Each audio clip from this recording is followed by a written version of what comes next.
Alright lads, it is the Metagoblin here, and I noticed that my Witcher video was getting a lot of interest, so I thought I would continue a series of basically making more videos about the game's story. So today we are covering the Wild Hunt, which is the title of the third game and will likely play a major role in that story, so I think it's important to know about who the hell they are.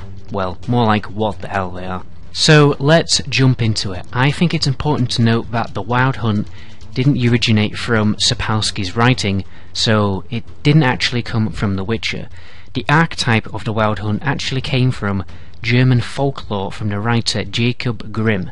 I won't go into too much detail about this because we are focusing on The Witcher, but if you're interested I'll leave a link in the description, with some more information.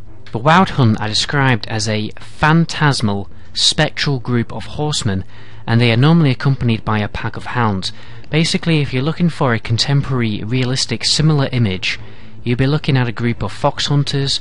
I'm pretty sure that kind of sport was actually banned in England a few years ago, but in the 19th century it was an extremely popular sport that a lot of rich people did, and that was kind of a time that the Wild Hunt became a thing. Now, in the world of The Witcher, the Wild Hunt are actually high elves, sometimes referred to as the Red Riders, and hundreds of years ago they stole some kind of power that allowed them to travel between the worlds, which was later taken back by the unicorns.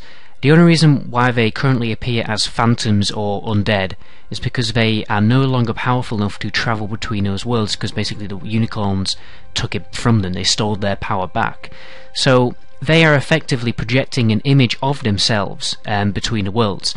It appears that the Hunt in the third game have found a way to physically travel into different worlds again, but we probably won't be able to obtain an explanation for that until the third game actually comes out. So if you see the Wild Hunt in your travels or in your dreams, this meant that in some time in the future or your future, some form of catastrophe would happen, which normally meant war, plague, or even your own death. Now, the Wild Hunt, and the reason why they are labelled as wild, is because they always seem to be in some mad pursuit of something, and in the third game's case that is going to be the young sorceress Ciri. It's believed that the Wild Hunt go hunting every few years to recruit people into their forces. Their main motivation is to hunt people, to steal their souls, to basically enslave them into becoming servants or toys for the Wild Hunt. They commonly appear at the end of wars within the Witcher story, which when that happens, I would say they kind of have a Black Friday of souls. Now, as you've probably noticed within the cinematics of the third game, it appears the story will focus around the Wild Hunt and Geralt hunting down Ciri.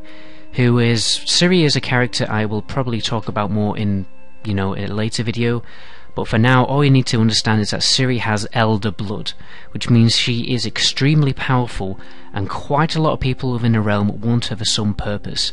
The Wild Hunt want to breed one of their brethren with her to create some new powerful form of the Wild Hunt, so that they can once again have the power to travel physically across the worlds. Now, as we mentioned, it appears that the Wild Hunt have been able to travel into Geralt's world physically somehow.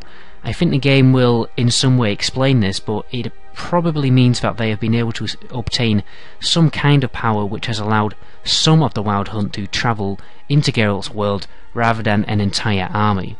The leader of the Wild Hunt goes by the name of Eredin, who is also a high elf, and during the books, when this whole hunting for Ciri thing is going on, he joins forces with Geralt to find her. He doesn't tell Geralt what they want to do with her or anything, because obviously that's kind of like horrific and evilly bad. They just basically help each other out to find her. I don't want to go further into this story in case the game becomes extremely accurate to the book, because then I'll be spoiling the story of the game. And that is where I am going to leave the story for now. I hope everything was accurate enough. I haven't actually finished reading the books yet, so I've been partly relying on other people for information. So a general gist is that they are a group of huntsmen, they're undead, they're liches, whatever you want to label them as, and they, in a story of the third game, are hunting down Ciri. Anyway, my name is the Metagoblin, and until my next video, ciao!